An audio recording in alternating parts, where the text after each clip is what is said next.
안녕하세요, 청광호입니다. 이번 영상은 진폐를 주제로 할 건데 진폐 추가 보상, 진폐 보상 더 받을 수 있다고 이런 걸로 한번 촬영을 해보겠습니다. 추가 보상을 받을 수 있다? 라는 거는 두 가지를 먼저 나눠서 봐야 될 것 같아요. 생존해 있는 경우와 사망하신 경우, 돌아가신 경우를 나눠서 설명을 들어볼게요. 자, 생존해 계신 분인데 진폐로 인한 보상을 더 받을 수 있다고? 맞습니다. 거짓말 아니죠. 어떤 경우가 있을 수 있어요? 대표적으로 평균 임금. 자, 진폐도 업무상 질병 중에 하나입니다. 이 모든 보상의 기준은 평균 임금이라는 건데, 특히 진폐는 임금의 어떤 체계가 하나 더 있죠. 진폐 고시임금이라는 게 있어요. 그래서 올해 기초연금은 140만 원을 가정을 하고 계산하기 편하게, 고시임금도 편하게 진폐 고시 14만 원을 해볼게요. 그럼 11급이에요. 그러면은 140에 이틀 치니까 얼마를 더 주죠? 28만 원을 더 받아요.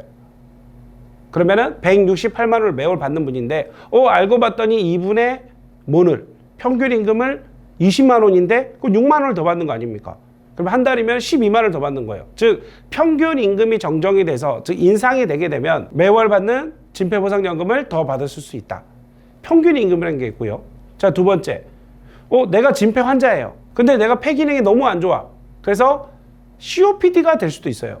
동시에 받으실 수도 있습니다. 이런 경우도 생각해 보셔야 되고, 또 내가 진폐 환자를 맞는데 1980년대 후반, 90년대 초반까지 해가지고 석탄산업합류원에서 내가 합리화를 보고 나왔다.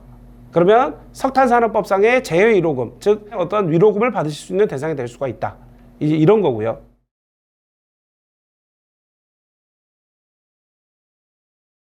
자, 두 번째로 우리 아버지가, 우리 어머니가 돌아가셨어요. 그러면 진폐로 돌아가시게 되면 기본적으로 받으실 수 있는 게 뭐가 있죠? 유족급여 플러스 장의비, 그리고 국법이냐 신법에 따라서 유족 위로금. 이 세 가지는 세트죠. 세트예요. 근데 여기도 또 뭐가 나올 수 있겠어요? 첫 번째로 임금을 높이면 유족급여도 올라가고 유족 위로금도 올라가고 장의비도 올라갈 수 있다. 추가적인 보상이 가능하다. 자, 두 번째, 고객께서 합리화를 보신 적이 있다. 폐광대책비를 받으셨다면, 즉 석탄산업법상에 여전히 재해 위로금이 가능하다라는 내용. 그리고 세 번째, 돌아가셨는데 사망한 이후에 생전에 받았던 장해 등급보다 장해 등급을 더 높일 수 있는 방법도 있어요. 그런 경우도 있거든요. 이것도 추가 보상이 가능하겠죠. 이제 이런 것들이 있어요. 그래서 제가 지금 뭐 한 5분 이내로 말씀을 드렸는데 되게 간단해 보이지만 경우에 따라서 엄청 복잡합니다.